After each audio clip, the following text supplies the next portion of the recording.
That coral actually is an insect. It creates some rocks, and these rocks are of three types.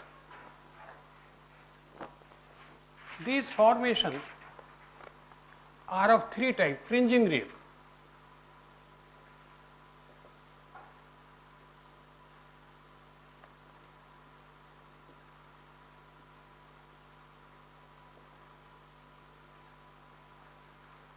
barrier reef,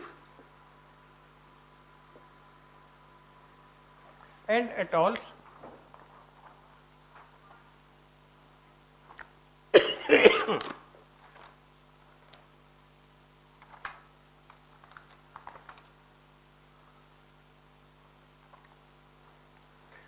Generally, the fringing reefs, which are attached to the coast, if this is land, this is sea, their formation is like this. I don't have the diagram with me, but I give these diagrams to my students in the class. I have covered the oceanography.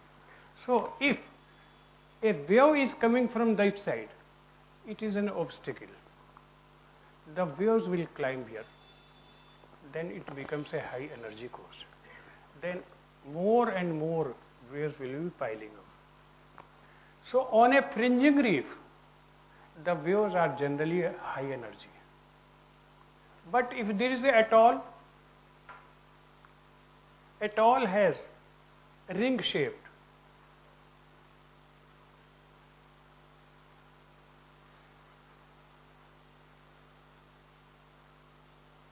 This is a lagoon. Water may be coming from all sides. In between there are barriers. So lagoon coast will be a low energy coast. All coral coasts are not high energy coast. Fringing reefs are high energy coast. Fringing reefs are high energy coast. But atoll coasts are low energy coast. This way, if you give this 2-3 diagram and write a little bit, you can say it is very easy. And if you go and see the world, some of the bays are low energy coast, and you can note down the Gulf of Mexico. The Gulf of Mexico, the Persian Gulf,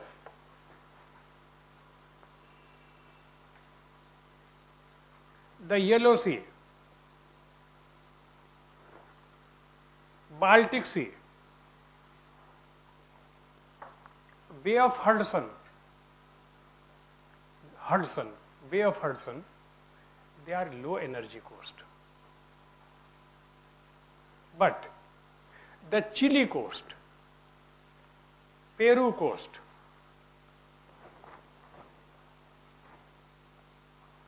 and Japan coast, Philippines coast are high energy coast.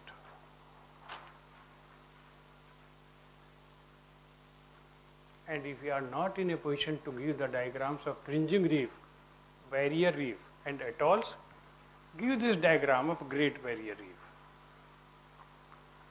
This is a coral coast.